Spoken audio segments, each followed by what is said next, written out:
매년 1월에서 2월에 연말정산을 해주셔야 돼요. 연말정산도 막 개인이 더 반영해달라 이런 자료를 갖고 올 만한 게 있나요? 이번에 신설된 건데 결혼세액공제 그런 것도 있어요? 새로 생겼어요. 1인당 50만 원씩. 세액공제가 이 금액이면 굉장히 큰 거예요. 소득이 낮아지진 않는다. 그렇죠. 소득이 낮아지진 않지. 왜요? 연말정산에 별로 관심 없으셨죠 그동안? 네, 사실 없었어요. 세무사님, 저는 연말정산을 한 번도 안 해봤거든요. 근데 이제 사람들이 막 다 연말정산 한다고 난리인데 어떤 사람들이 하는 거예요? 저는 왜 안 한 걸까요? 일단 연말정산은 근로자분들이 하시는 거예요. 쓰라님은 사대보험 가입되어 있으세요, 현재? 지금은 있어요. 그러면 아마 회사에서 연말정산을 하게 될 거예요. 근데 연말정산 같은 경우 일반적으로 사대보험 근로자 있는 회사 내에서는 매년 1월에서 2월에 연말정산을 해주셔야 돼요. 회사에서 대신 해주는 건가요? 맞아요. 회사에서 대신 해주는 거예요. 직접 하는 사람들은 어떤 사람들이에요? 그분들은 이제 다른 소득이 있으실 확률이 높죠. 종합소득세를 신고를 따로 5월 달에 하셔야 되시는 분들. 그래서 굳이 내가 2월 달에 연말정산 안 받고 5월 달에 내가 한꺼번에 받겠다. 이런 분들이시면 연말정산 안 받으실 수도 있죠. 그러면은 뭐 프리랜서 분들이라든가 개인 사업자 분들은 딱히 필요가 없나요? 그쵸? 그분들은 사업소득자이시기 때문에 연말정산이랑은 거리가 먼어요. 물론 3.3% 안에서도 연말정산 하시는 분들이 계시긴 하세요. 예를 들어 보험 모집인 아니면 야쿠르트 어머님들 같은 경우에는 3.3%이신데도 불구하고 연말정산 받으실 수 있으세요. 대신에 조금 다를 거예요. 받을 수 있는 공제 이런 것들이 소득의 성격이 다르셔서.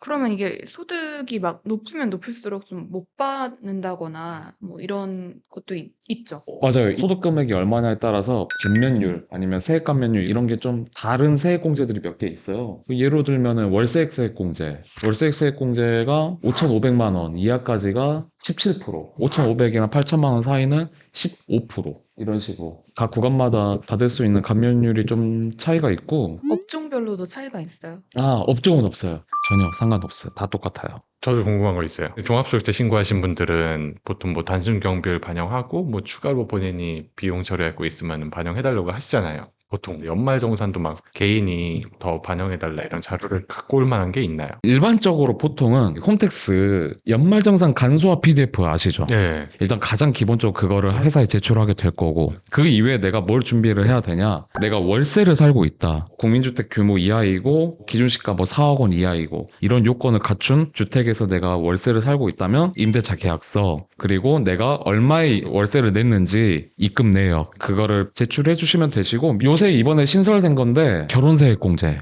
그런 것도 있어요? 새로 생겼어요. 혼인신고 이거 관련된 서류 제출하게 되면은 1인당 50만 원씩. 그래서 부부 합산하면 100만 원까지 가능하죠. 그거랑 만약에 출산을 해서 산후조리원을 좀 다녀온 이력이 있다 하면 그거 관련된 비용들 그런 서류들 미리 또 준비해 주시면 좋죠. 또 그거 외에는 기부금도 다 웬만하면 떠요. 간소화 PDF에. 근데 종교단체 이런 데는 안 뜨는 데가 있어요. 그래서 직접 그 종교단체에 기부금 영수증 달라고 요청하면은 그 종교단체에도 우리 사업자 등록번호처럼 있거든요. 그거 다 입력하면서 비용 집어넣으면은 기부금 세액공제 받으실 수 있으세요. 하나 더 있어요. 네. 소비가 자기 월급 대비 일반적인 수준이라고 했을 때 보통 월 세전월급 어느 정도인 분들부터는 환급 거의 안 나오는 경우가 좀 많나요? 보통 매달 월급을 받은 원천징수를 하잖아요. 그러니까 연말정산이라는 거는 매달 원천징수 받는 금액을 두고 그다음에 1년 소득을 합산했을 때 그 원천징수한 세금보다 1년 합산해서 세금 내는 게 더 많으면 추징이 나오는 거고 적으면 환급이 나오는 거고 그렇잖아요. 근데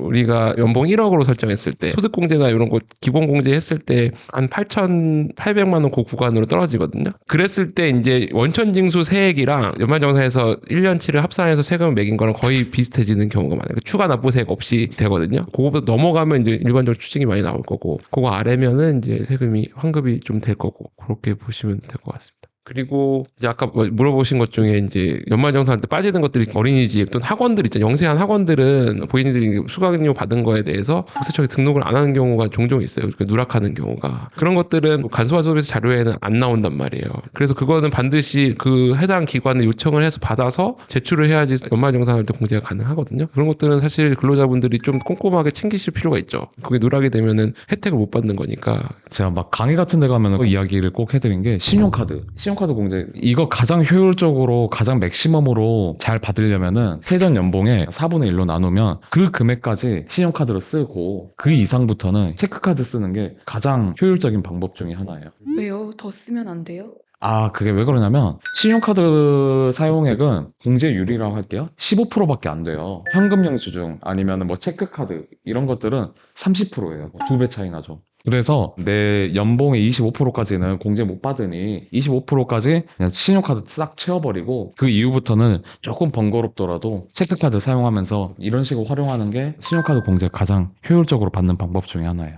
유용하네요. 이번에 연말정산 하시면서 약간 전년도랑 좀 달라졌다거나 좀 추가해야 된다거나 뭔가 유의하셔야 될 부분들이 있나요? 이번에 개정이 좀 꽤 많이 된 편이기는 해요. 일단은 자녀세액 공제도 또 늘었어요. 8세 이상인 자녀 대상으로 첫째면은 25만 원, 둘째면은 30만 원, 셋째면은 40만 원.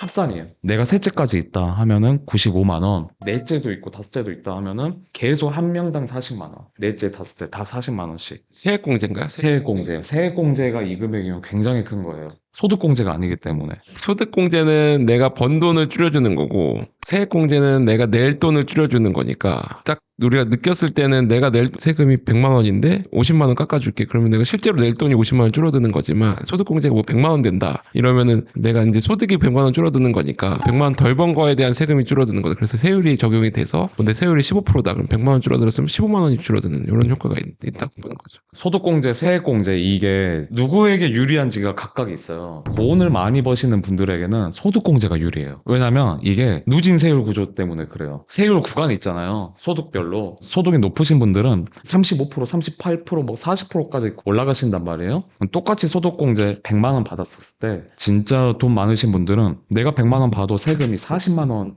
이 줄어드는 효과고 일반 뭐 6%, 15%대 구간이신 분들은 6만 원 아니면 15만 원 이렇게 세금의 차이가 드라마틱하게 많이 나기 때문에 이런 소득공제 하나하나도 누군가에게는 굉장히 유리하고 누군가에게는 그냥 내가 낼 돈 더 확실히 줄여준 게 좋아. 그래서 우리가 그 소득공제를 받냐 세액공제를 받냐를 선택할 수는 없어요. 기부금 세액공제다 이러면은 기부금 낸 거는 세액공제를 받는 거지 소득공제를 받을 수는 없어요. 내가 선택해서 지금 말한 것 중에 고소득자한테는 소득공제가 유리하고 이제 저소득층한테는 세액공제가 유리하고 이게 왜냐면 내가 예를 들어 기부금을 1,000만 원을 했어요. 내가 낸 기부금의 15%만 세액공제를 해줘요. 그 정해진 거예요. 비율이. 예를 들어서 내 세율 구간이 6%예요. 근데 기부금을 1,000만 원을 했는데 세액공제를 15% 해준다. 당연히 세액공제가 유리하지. 내 세율보다 더 많이 세금을 공제해주니까. 근데 35%인 세율 구간에 적용하는 사람들은 소득공제를 했을 때는 35% 세금이 줄어드는데 세액공제를 하면 15%밖에 안 줄어주니까 더 불리해지잖아요. 그래서 이게 그런 차이가 있다고 보시면 되고 그 다음에 연말정산 하기 전에 12월 중에 뭔가 해야 될 것들이 있을까요? 저라면은 퇴직연금 IRP 할 것 같아요. 맥시멈을 때려 넣을 것 같아요. 퇴직연금에 대해서 좀 간단히 설명 좀 해주세요.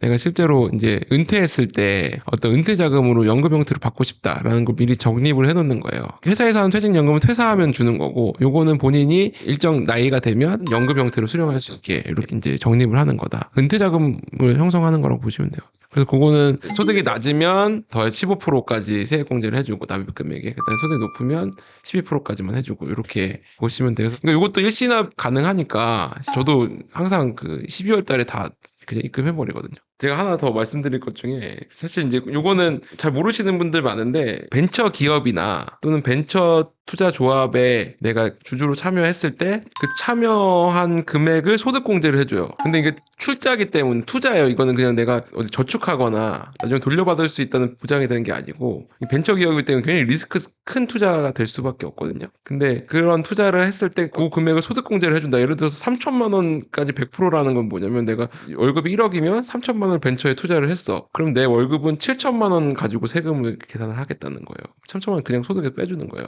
그럼 저희 출자한 금액도 뺄 수 있는 거네요. 단순하게나마. 그거는 이제 또 기준이 있어요. 벤처 인증을 받은 회사. 안 받아요, 저희?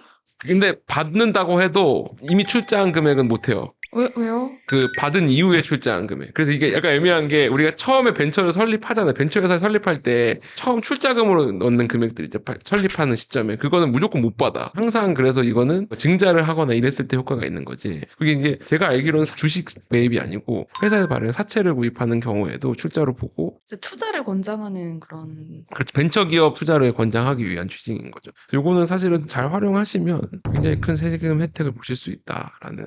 이제 요거는 사실은 이 세액공제 혜택만 보고 하시긴 좀 리스크가 있고 조금 이제 자금이 여유가 있는데 세금 너무 내는 게 싫어. 근데 차라리 세금 낼 바에 여기 투자한다 이런 생각이 가지신 분들. 왜냐면 세율구간이 40%만 돼도 세금 혜택을 본 게 있기 때문에 손실 내는 게 60%밖에 안 되거든요. 100% 투자한 거에서. 그래서 그런 생각을 갖고 하시는 분들은 사실은 나쁘지 않다. 그러니까 요거는 사실 소득이 많으신 연봉자들은 해볼만 하다. 어차피 여유자금으로 하시는 거니까.